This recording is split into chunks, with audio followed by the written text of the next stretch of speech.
Dear students, இன்னைக்கு நம்ம theory of equations title இருந்து reciprocal equations அப்படிங்கற பார்ட் வந்து நம்ம பார்க்க போறோம். சோ reciprocal equationக்கு தமிழ்ல என்ன பேரு அப்படினா தலைகீழ் சமன்பாடு அப்படினு பேரு. சோ உங்களுக்கு 2 மார்க்ஸ் கேள்வில அடிக்கடி கேட்பாங்க. Define reciprocal equation. தலைகீழ் சமன்பாடு வரையறு அப்படினு கேட்பாங்க. சோ ஒரு கொடுக்கப்பட்டுள்ள சமன்பாட்டில் x க்கு பதிலாக 1/x னு பிரதியிட்டு கிடைக்கக்கூடிய சமன்பாட்டிற்கு தலைகீழ் சமன்பாடு என்று பெயர். அத நம்ம இங்கிலீஷ்ல சொல்லணும்னா if an equation remains unaltered when x is changed into 1/x then it is called reciprocal equation. So இதுல வந்து மொத்தம் 4 டைப் இருக்கு. டைப் நம்பர் 1ங்கிறது degree 4 with like and unlike sign for its coefficients.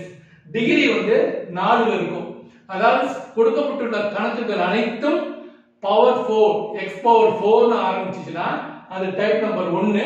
அது லைக் சைனாவும் இருக்கலாம் இல்லனா unlike சைனாவும் இருக்கலாம். Like China என்னன்னா ஒத்த குறியீடு, குணகங்களோட குறியீடு வந்து ஒத்த குறியீடா இருக்கும். இல்லனா குணகங்களோட குறியீடு வந்து ஆப்போசிட் சைனா இருக்கும், வெவ்வேறு குறியீடா இருக்கும்.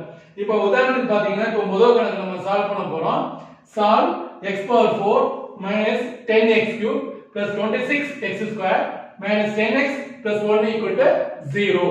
சார் இது எப்படி சார் இந்த டைப் நம்பர் 1 னு நம்ம கண்டுபிடிக்கிறது அப்படினா சம் வந்து ஆரம்பிக்கிறது பவர் பாத்தீங்கன்னா x power 4. So x power 4 னு ஆரம்பிக்குது. அதனால இது டைப் நம்பர் 1 ஆ இருக்கும். இது லைக் சைன் அன்லைக் சைன் எப்படி சார் கண்டுபிடிக்கிறது அப்படினா ஃபர்ஸ்ட் டேர்ம், சோ ஈக்குவேஷன்ல உள்ள ஃபர்ஸ்ட் டேர்ம் லாஸ்ட்ல இருந்து வரக்கூடிய ஃபர்ஸ்ட் டேர்ம் ஒரே சைனா இருக்கணும். இப்போ பாத்தீங்கன்னா இந்த சம்ல வந்து ஸ்டார்டிங்ல இருக்கக்கூடிய x பவர் 4 இருக்கு. இந்த கோஎஃபிஷியன்ட் ஆஃப் x பவர் 4 அது வந்து பிளஸ் சைனா இருக்கு. சோ இங்க வந்து பிளஸ் சைன் இருக்கு. இங்க லாஸ்ட்ல உள்ள டேர்ம் பாத்தீங்கன்னா பிளஸ் சைனா இருக்கும். லாஸ்ட்ல உள்ள முதல் டேர்ம் பிளஸ் சைனா இருக்கும்.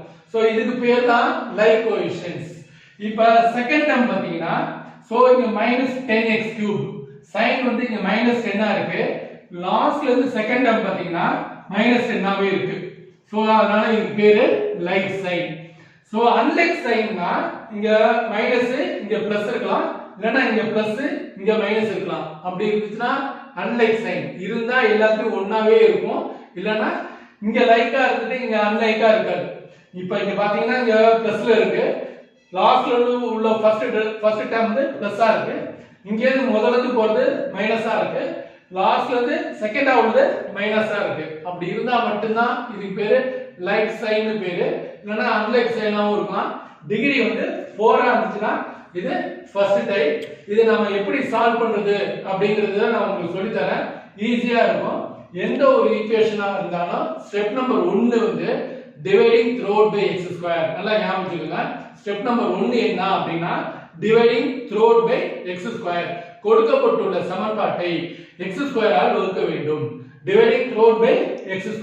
அதுதான் ஸ்டெப் நம்பர் 1. அத நல்லா ஞாபகம் வச்சுக்கோங்க.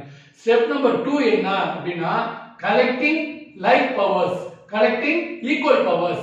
பவர் எல்லாத்தையும் ஈக்குவலா உள்ளத ஒரு parenthesis குள்ளார எழுதுங்க. ஸ்டெப் நம்பர் 3 என்ன அப்படினா அந்த collecting the like powers எழுதுறீங்கல, அது x² + 1/x² னு வரும். அதுக்கு u² - 2 னு போடணும். x + 1/x க்கு பதிலா u னு கொடுக்கணும். அது கொஞ்சம் ஞாபகம் வச்சுக்கோங்க. ஸ்டெப் நம்பர் 1 என்னன்னா dividing throughout by x². Step number 2ங்கிறது என்னன்னா collect like powers. Step number 3ங்கிறது put x² + 1/x² equal to u² - 2 and x + 1/x is equal to u. எல்லாத்தையும் u பண்ணினா quadratic equation u டேர்ம்ல கிடைக்கும். ஸ்டெப் நம்பர் 4ங்கிறது solving for u. u ஓட மதிப்பு கண்டுபிடிங்க. சோ u ஓட மதிப்பு கண்டுபிடிச்சீங்கன்னா u க்கு 2 மதிப்பு வரும். ஸ்டெப் நம்பர் 4 வந்து u க்கு பதிலா x + 1/x னு கொடுத்து எல்லாத்தையும் x க்கு கன்வர்ட் பண்ணி அதை சால்வ் பண்ணீங்கன்னா சம் வந்து உங்களுக்கு ஈஸியா முடிஞ்சிரும். ஓகேவா? நம்ம இதோட சொல்யூஷன்ஸ் எப்படின்னு நாம பார்க்க போறோம்.